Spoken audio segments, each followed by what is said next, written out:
انس حقاني وایي موږ نړۍ ته نه، نړۍ موږ ته محتاجه ده. په رسمیت به مو پیژني. د طالبان د حقاني شبکې مخکښ غړی انس حقاني وایي چې طالبان به د دوی د رسمیت پیژندلو لپاره نړۍ ته له خپلو اصولو په شا نشي. د ده په وینا دوی نړۍ ته دومره مجبور نه دي لکه نړۍ چې ورته محتاجه ده او په رسمیت پیژندلو ته به د همدې لپاره غاړه ږدي. هغه روښانه نه کړه چې نړۍ طالبان ته په څه محتاجه ده. خو ډیری نور طالب چارواکي په ضمني ډول نړیوال په دې ګواښي چې که دوی سره مرسته ونه کړي افغانستان به بیا د ترهګرو په پټنځای بدل او د نړۍ ثبات به وګواښي. انس حقاني له دوچې ویلې سره په وروستۍ مرکه کې دا هم ویلي دي چې ډیری هیوادونو په خاموشانه ډول د دوی د رسمیت پیژندلو لړۍ پیل کړې او په کابل کې د سفارت پرانیستل کېدل یې په همدې معنا دی.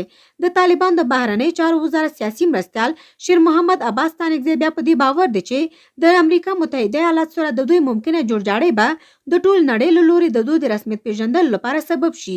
هغه تېره اونۍ په یوه وینا کې وویل چې امریکا به ژر انشاءالله په کابل کې خپل سفارت بیرته پرانیزي او له دې سره به نیم ساعت کې ټوله نړۍ موږ په رسمیت وپیژني. انس حقاني دا څرګندونې په داسې مهال کړي چې د ملګرو ملتونو په حواله تر 40 میلیونه پورې افغانان دم ګړی د شدید فقر سره مخ دي او میلیونونه یې ممکن په وژونکي ژمي کې له دې کبله تلف هم شي.